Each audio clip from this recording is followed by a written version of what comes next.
When the international media covers South Korea's rise as a defense exporter, the headlines are always about one thing: the K2 Black Panther tank.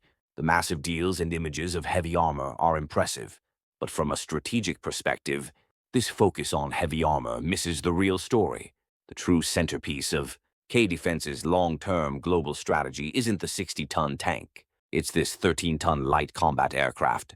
What analysts understand is that while the K2 tank generates revenue, KAI's FA-50 Fighting Eagle generates strategic integration, and for the future of K Defense, that is infinitely more valuable.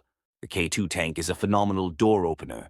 Its multi-billion-dollar deal with Poland single-handedly put K Defense on the map. It's a high-value transaction.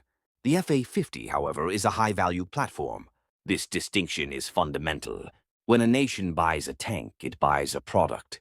When a nation buys a squadron of advanced jets, it buys into a 30-year industrial, training, and technological relationship. The K2 is a sale, the FA-50 is a strategic partnership. For anyone watching the business side, the model difference is stark. A tank is a one-off capital expenditure, followed by a moderate maintenance plan. An advanced jet's life cycle value dwarfs its initial sticker price. The real money isn't in the airframe. It's in the ecosystem required to keep it flying. This long-tail revenue stream is KAI's core business model. First, there's pilot and ground crew training. This isn't a one-time event. It's a continuous pipeline that establishes Korean doctrine as the foundation for a partner nation's air force. Second, there's MRO and spare parts. Maintenance, repair, and overhaul contracts are a lucrative multi-decade annuity. An FA-50 flying in Poland or Malaysia is a customer for life tethered to KAI's supply chain. Third, future upgrades. The FA-50 is designed to evolve. Mid-life upgrades like new ESA, radars from Hanwha Systems, or new munitions are a built-in business plan. And finally, munitions sales.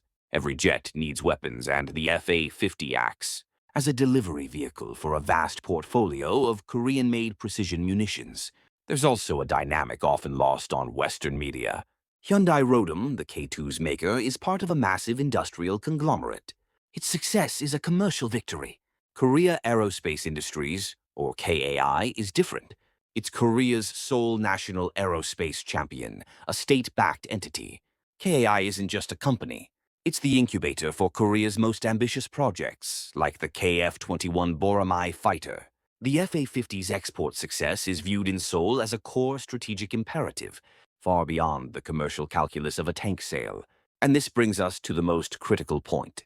The FA-50 is the gateway for the entire K Defense portfolio. A nation that buys the FA-50 isn't just buying a jet. They are now a prime customer for a host of interconnected systems.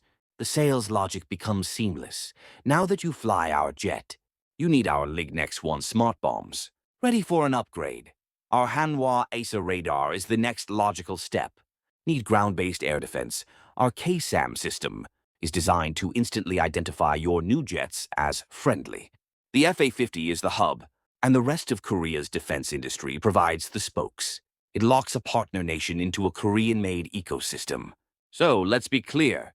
The K2 Black Panther is an exceptional product that has earned its headlines. It proves K Defense can compete with anyone. But from a strategic, long-term perspective, the FA-50 is the true core of Korea's global ambitions. The K2 builds a customer base. The FA-50 builds technological and strategic dependencies. One secures a contract, the other secures a 30-year partnership. Thanks for watching. If you found this analysis valuable, make sure to hit that subscribe button and let me know your thoughts in the comments below. We'll see you in the next video.